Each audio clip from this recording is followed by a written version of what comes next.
सामीन करामी अस्सलाम वालेकुम। Redefine meaning of your life series में खुश आमदीद। आज डे 2 है और डे 2 में आपको सिखाने जा रहा हूं कि this day going to be your patience day.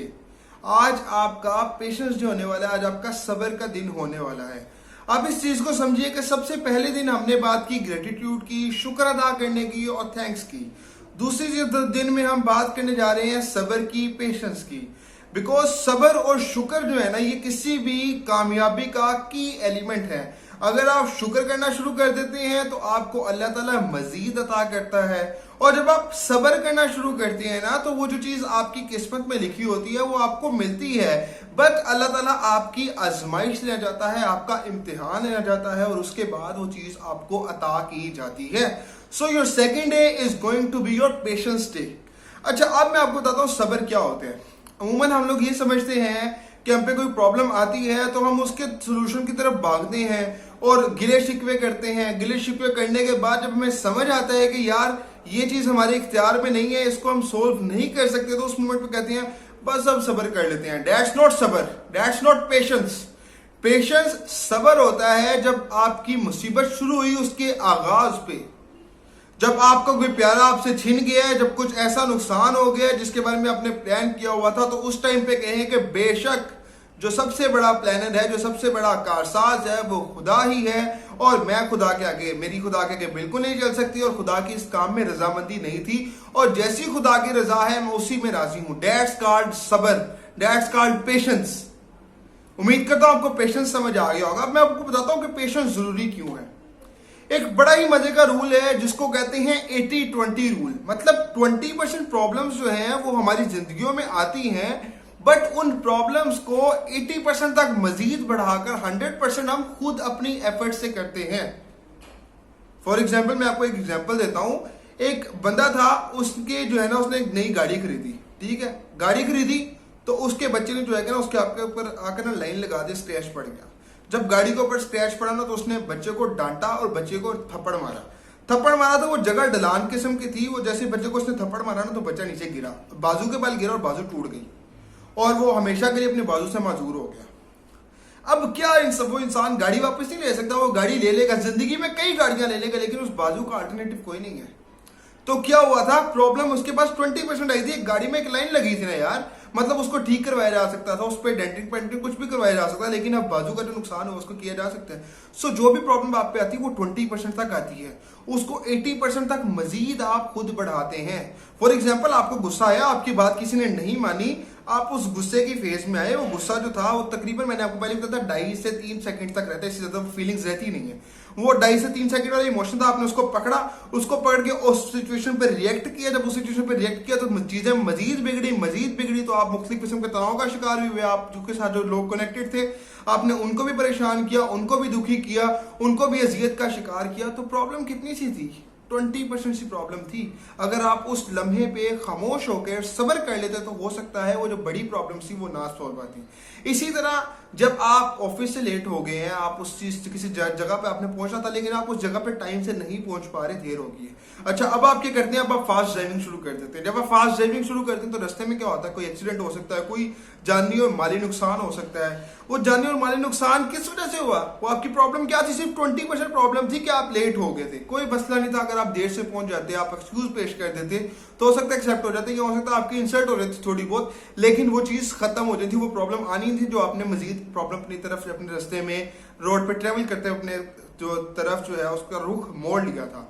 सो मैं बताना ये चाहता था कि प्रॉब्लम सिर्फ जो है वो 20% तक आती है, उसको मजीद 100% बनाना हमारे इख्तियार में होता है। हमारे इख्तियार में होता है कि हम प्रॉब्लम को 20% से 0% तक करते हैं, या 20% उसको 100% पे लेके जाते हैं। अब इन तीनों एग्जांपल जो मैंने आपको दिए, इन चीज में सोचिए, अगर उस बंदे ने जिसकी गाड़ी पर स्क्रैच लगा था, अगर उसने उस मौके पर सब्र किया होता तो क्या वो प्रॉब्लम उसकी तरफ आती? कभी भी ना आती। दूसरी प्रॉब्लम जो हमने बात की थी जिसमें उसको एक पॉइंट पे गुस्सा दिलाया गया, उसको गुस्सा आया और उसने उस पर रिएक्ट किया। अगर वो उस पर रिएक्ट करने की बजाय चुप हो जाता, खामोश रहता 2 से 3 सेकंड, तो गुस्से की फेज गुजर जानी थी, और गुजर जाती तो अपनी प्रॉब्लम्स का शिकार ना होता। और तीसरे एग्जाम्पल में अगर वो लेट हो चुका था तो उस चीज पे सब्र करता और अल्लाह ताला पे मामला छोड़ देता और ये कोशिश करता कि चलो आज तो मैं लेट हो गया, मैं कल कोशिश करूंगा कि मैं वक्त पर निकलूं और वक्त पर पहुंचूं, तो वो उन प्रॉब्लम से बच सकता था। सो जिंदगी में हमेशा इस चीज को अपना शार बना ले कि आपने सब्र करना है। अल्लाह ताला कुरान मजीद में फरमाते हैं कि इन अल्लाह मा साबिरीन, बेशक अल्लाह सब्र करने वालों के साथ है। सो जब आपको ये समझ आ जाएगी कि इस दुनिया की सबसे ग्रेटेस्ट पावर कौन सी है, इस कायनात का खालिक कौन है, आपका रब, आपका मालिक, जो दुनिया में कुन कहता है तो फाया कुन खुद ब खुद हो जाता है, वो कहता है कि मैं सब्र करने वालों के साथ हूं। सो जब आप सब्र कर रहे हैं ना तो you are standing on the God side, आप अल्लाह ताला की तरफ खड़े हैं। और अल्लाह ताला के पास जो खड़ा होता है, जो जिसके साथ अल्लाह ताला होता है, उसको दुनिया की कोई चीज भी नुकसान नहीं पहुंचा सकती, उसको दुनिया में कोई उसका जो है वो बेड़ा पार करने से उसको बचा नहीं सकता, उसको रोक नहीं सकता। सो जिंदगी में सब्र को अपना शार बना लें। आज आपने डे 2 में यही सीखना है कि आपको सब्र करना है। सब्र के असना की जब बात की जाए तो अंबिया की हमारे पास अंबिया की जो सिफतें हैं उनमें भी ये सब्र जो हमें मिलता है वो कॉमन मिलता है। अंबिया में हर नबी में कोई ना कोई आजमाइश आई, हर नबी को अल्लाह ताला ने आजमाया, लेकिन वो उस आजमाइश में रब का शुक्र अदा करते रहे और सब्र करते रहे। सब्र का दामन हाथ से कभी नहीं छोड़ा। जो सब्र करना है ना, ये अंबिया की विरासत है। तमाम अंबिया अलैहिस्सलाम ने अपनी मुश्किलात पर सब्र किया। सबसे ज्यादा अल्लाह ताला ने जिन लोगों को आजमाया था ना, वो अल्लाह ताला के अंबिया अलैहिस्सलाम थे। और अल्लाह ताला के अंबिया अलैहिस्सलाम ने हर मौके पर सब्र किया, कभी भी सब्र के दामन को अपने हाथ से जाने नहीं दिया। हजरत अयूब अलैहिस्सलाम हो या हजरत यूसुफ अलैहिस्सलाम, हजरत मोहम्मद सल्लल्लाहु अलैहि वसल्लम हो या हजरत मूसा अलैहिस्सलाम, हजरत इब्राहीम अलैहिस्सलाम हो या हजरत लूत अलैहिस्सलाम, हजरत नूह अलैहिस्सलाम हो या हजरत इसहाक अलैहिस्सलाम, सबकी जिंदगियां सब्र से बड़ी भरी हैं। सब ने अपनी जिंदगियों में सब्र का दामन हाथ से नहीं छोड़ा। So try to understand this thing कि जब आप सब्र करते हैं ना तो आप अंबिया की विरासत में शामिल हो रहे हैं, आप अंबिया की सुन्नत को फॉलो कर रहे हैं। तो जब आप अंबिया की सुन्नत को फॉलो करेंगे, उन लोगों की सुन्नत को फॉलो करेंगे जिनसे अल्लाह राजी हो गया, तो अल्लाह आपसे भी राजी होगा। So day 2 you have to understand कि आपको सब्र सीखना है। सब्र और शुक्र से आप हर प्रॉब्लम का हल ढूंढ लेंगे। उसके बाद मैं क्यों कह रहा हूं आपको सब्र, इसके अलावा दुनियावी पहलू पे बात करते हैं। हमने बात कर ली इस्लामी पहलू पे बात कर ली, दुनियावी पहलू पे बात करते हैं। दुनियावी पहलू में आप किसी रास्ते का आगाज करते हैं, किसी मंजिल की जानिब सफर शुरू करते हैं। तो जैसे ही आप सफर शुरू करते हैं ना, तो एक दिन में आपको वो चीज, वो फायदे मुयसर नहीं होते। आप फिर क्या करते हो, चंद दिन उस पर लगाते हो, महीना लगाते हो, 2 महीने लगाते हो, आपको उसका रिजल्ट्स नजर नहीं आ रहे होते, बिकॉज रिजल्ट्स मल्टीप्लाई हो रहे होते हैं। और उस टाइम पे जो इंसान सब्र का दामन हाथ से छोड़ देता है और ये सोचता है कि शायद उसकी मंजिल ये नहीं है, उसको किसी और तरफ जाना चाहिए, वो किसी और तरफ जाता है, फिर ऐसा ऐसा जिंदगियों में अपनी मंजिलें बदलते ही रहता है और किसी एक मंजिल पे पहुंच नहीं पाता। बिकॉज मंजिल जो है वो सब्र डिमांड करती है। वो डिमांड करती है कि आप बेसब्र ना हो, आप सब्र से काम लें ताकि आप मंजिल तक पहुंचे। एक एग्जांपल मैंने पहले भी बताई थी। वो इंसान अपनी मंजिल के 3 फीट की दूरी पे था, 3 फीट दूरी के बाद उसको सोना मिल जाता, लेकिन वो उस पर सब्र नहीं कर सका। उसने जल्दबाजी में अपने फैसले को तर्क किया, अपने मंसूबे को छोड़ा और दूसरी तरफ चल पड़ा। इसी तरह आप अपनी कामयाबी के बहुत करीब होते हैं, लेकिन आप सिर्फ सब्र के दामन को हाथ से छोड़ते हैं, जिसकी वजह से आप कामयाबी के कोसों दूर जाके गिरते हैं और आपकी कामयाबी कहीं बहुत ही दूर चली जाती है। क्योंकि रिजल्ट जो होते हैं ना, वो हमेशा चंद लम्हे बाद मिलते हैं, फौरन नहीं मिलते।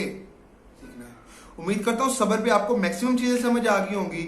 और इसके बाद आपको कोई भी प्रॉब्लम आती है, आप किसी भी रास्ते का आगाज करते हैं, तो एक चीज आपने सीख ली है, क्योंकि आपने सब्र करना है। जब आप सब्र करेंगे तो आपको रास्ते की जो मंजिलें हैं, मंजिलों का जो फायदा है, उनका जो फल है, वो आपको मुयस्सर जरूर होता है। उम्मीद करता हूं आपको वीडियो पसंद आई होगी। पसंद आई तो इसमें दोस्तों और रिश्तेदारों के साथ शेयर जरूर कीजिएगा। अल्लाह ताला आपको दुनिया और आखिरत की तमाम खुशियां अता फरमाए। मैं मिलूंगा आपसे अगली इंटरेस्टिंग वीडियो में। तब तक के लिए अपना बहुत सारा ख्याल रखिए। और अगर अभी तक हमारे चैनल को सब्सक्राइब नहीं किया तो हमारी फैमिली का हिस्सा बन जाए, ताकि हर नई वीडियो आप तक पर वक्त पहुंच सके। खुदा ने के बाद।